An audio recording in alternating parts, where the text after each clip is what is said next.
Fala galera, como é que vocês estão? Tudo beleza? Bom, hoje a gente vai resolver essa questão aqui do Enem 2016, na prova regular, da aplicação regular, da prova de língua estrangeira, né, da opção de espanhol. Começando sempre pela perigrafia, vamos ver o que ela pode nos dizer sobre esse texto. Bom, a gente tem lá embaixo a fonte, né?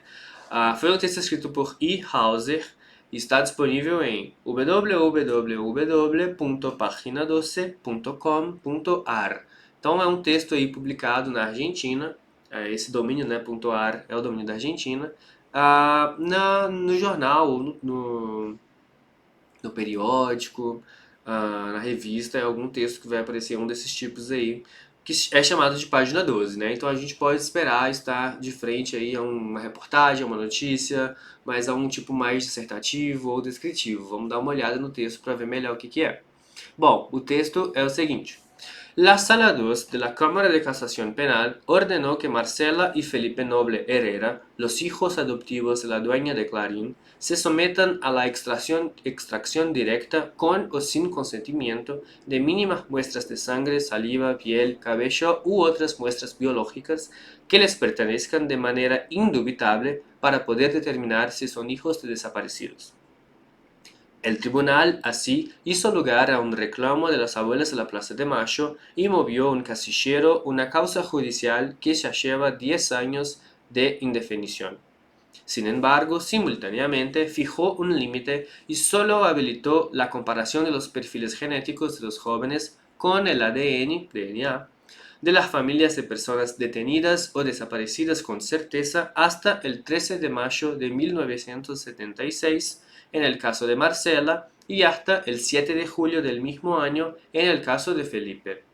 La obtención del material genético no será inmediata, ya que algunas de las partes apelarán y el tema inevitablemente desembocará a la Corte Suprema, que tendrá la palabra final sobre la discusión de fondo. Es una de cal y otra de arena, es querer quedar bien con Dios y con el diablo, resumió la presidenta de Abuelas, Esther Carlotto, su primera impresión de la resolución que firmaron Guillermo Jacobucci, Luis García y Raúl Madueño. Aún así, la evaluó como un paso importante porque determina que sí o sí la extracción de sangre o de elementos que contengan ADN debe proceder. Lo que nos cayó mal, acotó, es la limitación temporal que permitirá que la comparación se haga solo con un grupo de familias. Seguimos con la historia de que acá hay de primera y de segunda.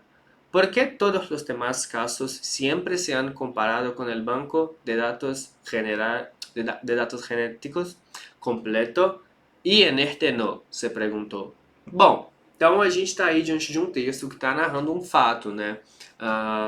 Vão coletar material genético de Marcela e de Felipe, que são filhos da Dona do Clarim, que é um portal enorme de notícias da Argentina, porque eles são filhos adotivos e existe uma suspeita de que eles sejam crianças desaparecidas durante a última ditadura militar na Argentina. Só a título de informação, só para relembrar, muitas mulheres foram presas grávidas e tiveram seus filhos, né, em detenção ali, ou as crianças foram sequestradas mesmo e foram levadas ainda bebês a outras famílias, e aí teve todo um processo de mudar a identidade, de falsificar documentos, e essas crianças foram criadas por outras famílias, como se fossem filhas, ou já, assim, já sabiam que eram adotadas, mas não faziam ideia de que eram filhos de pessoas desaparecidas, né, que tiveram sua desaparição forçada pela ditadura militar. E aí existe todo um reclamo das abuelas da Praça de Macho, que é uma coisa linda de ser estudado, vale muito a pena conhecer, que elas foram atrás dos netos, dos filhos que foram perdidos na ditadura, e aí volta e meia são identificados pessoas, né, através principalmente de testes de DNA, que eram filhos de pessoas desaparecidas e aí retomam, né, e descobrem suas origens verdadeiras e tal. E, enfim, existe a suspeita de que os filhos aí da Dona do Clarim poderiam ser, né, é, filhos de desaparecidos, de pessoas desaparecidas. E aí, então, pediram para fazer uma coleta de material genético para testar, mas existe uma crítica aqui por parte da Estela, que é justamente o que o comando vai nos pedir depois. Qual é a crítica dela? Que o tribunal, né, fez um recorte temporal para até onde se poderia utilizar as comparações genéticas, né? É só até aí o 13 de maio de 1976, né, que só vai utilizar as amostras de DNA da Marcela e do Felipe só vão poder ser comparadas com amostras de DNA de quem foi preso ou sequestrado até 13 de maio de 1976, no caso da Marcela, e até 7 de julho desse mesmo ano, no caso de Felipe. E aí existe um reclamo dela, uma reclamação, tipo assim, poxa, mas em todos os casos comparam o DNA dessas pessoas, né, que acham que são filhos desaparecidos, com o banco de dados inteiro. Por que que nos casos dele teve esse limite de tempo, né, teve esse recorte temporal aí? Isso vai limitar as comparações a um certo grupo de famílias. Mas, no geral, ela considera que foi uma coisa bacana, porque pelo menos, né, ela considera, né, que tem que continuar assim com os testes genéticos, porque é assim que eles conseguem identificar na maioria das vezes. Beleza, explicado um pouco do texto, do contexto, do que ele está falando, vamos lá para o nosso comando da questão. Nessa notícia, publicada no jornal argentino Página 12, citam-se comentários de Estela Carlotto, presidente da Associação Abuelas de Plaza de Mayo, com relação a uma decisão do tribunal argentino. No contexto da fala, a expressão una de cal e outra de arena, está lá no último parágrafo, é utilizada para... Bom, o que o comando está nos pedindo então? O que significa essa expressão, tendo em vista a fala de Estela Carlotto?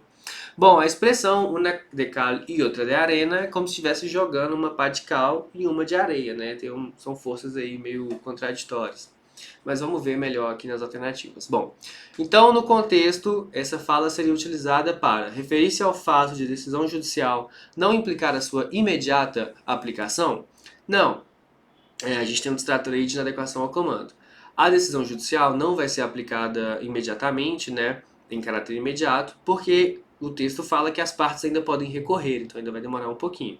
Além disso, a expressão destacada não se refere a esse aspecto da decisão judicial, né? Não tá, a expressão una de cal e outra de arena não tem relação a quesitos temporais, né? A reclamação não é essa. Bom, alternativa letra B. Então a expressão una de cal e outra de arena estaria sendo utilizada para destacar a inevitável execução da sentença? Mais um distrator aqui, e agora é de adequação ao comando, né? De novo, na verdade. Essa expressão não está se referindo à inevitável execução, que é algo valorizado pela Estela. Ela está de acordo, tem realmente que fazer os testes de DNA, por favor, né? Não tem como fugir disso. Tem que fazer o teste para saber se é um filho desaparecido. Mas a frase, né, uma de cal e outra de arena, não está se referindo a isso, porque essa frase, essa expressão, é meio que uma ironização dessa decisão, porque, novamente, ela apoia que tem que fazer os testes de DNA, mas ela acha que recortar, né, essas comparações e fazer só com um certo grupo de famílias, não sabe, é uma parte boa e uma parte ruim, não está perfeito. Então, é uma ironização de certa forma, e aí não está certa essa alternativa. Letra C. A expressão, então, seria utilizada para ironizar a parcialidade da justiça nessa questão? Exatamente, a expressão está apresentando uma ironia, está falando, por exemplo, olha só, é uma decisão que tem uma parte boa e uma parte ruim. Então, uma de cal, como se fosse uma... Como é que chama isso, gente? Uma pá de cal e uma pá de areia, né? Tá? Então, é uma decisão judicial que apresenta partes boas e ruins, e a fala da Estela é justamente ironizar a parcialidade da justiça nessa questão, porque para ela a justiça tinha que fazer como sempre faz, fazer os testes com o banco genético todinho, e não fazer esse recorte temporal. Bom, letra D. No contexto da fala, essa expressão seria utilizada para criticar a coleta compulsória de material genético? Não, gente, novamente, a Estela defende que nesse caso, por exemplo, né, se existe a suspeita, tem que fazer uma coleta compulsória, né? A pessoa não pode se negar a ter esse material genético coletado, porque essa é uma questão que meio que ultrapassa a pessoa, né? É uma questão de um país inteiro que perdeu milhares de crianças, não sei se são milhares, mas talvez centenas de crianças que foram sequestradas, né? Então, assim, é uma questão muito maior do que... Não vamos entrar nessa questão, porque não quero me complicar aqui, não vou colocar minhas opiniões, nem sei o que eu penso sobre isso, mas o que a Estela pensa é que as pessoas não podem se negar a ter a coleta de DNA feita, né? Então elas têm realmente que fazer sim essa coleta de DNA. É isso. A alternativa letra E, essa expressão então estaria sendo utilizada para enfatizar a determinação judicial como algo consolidado. Aqui a gente tem um distrator de interpretação indevida, porque apesar das palavras cal e areia, né, cal e arena, fazerem referência à construção, ela significa neste contexto justamente o contrário dessa alternativa. Então a alternativa está levando aí para um lado que essa expressão una decala e outra de arena fosse entendida como algo para construir, né, para colocar uma coisa consolidada. Mas ela é justamente o contrário. Essa é uma expressão utilizada para ironizar, né, para colocar assim, você está colocando uma de areia e uma de cal, você está fortalecendo e está desfavorecendo ao mesmo tempo. Então a gente poderia fechar essa questão aí na letra C. É uma questão de nível médio, porque tem alguns distratores aí que poderiam ser entendidos. Além disso, é um texto muito grande que necessita de um certo entendimento, né, dessa questão de desaparecidos na Argentina, de por que está rolando esse coleta de DNA. A gente pode considerar uma questão de nível médio, sim, ela não é fácil não. Mas a gente fecharia aí na letra C, porque essa é uma expressão que busca ironizar a parcialidade da justiça. Espero que vocês tenham entendido, é uma questão mais complicadinha mesmo. Mas é isso, gente. Qualquer dúvida, estamos por aí. Muito obrigado e até a próxima.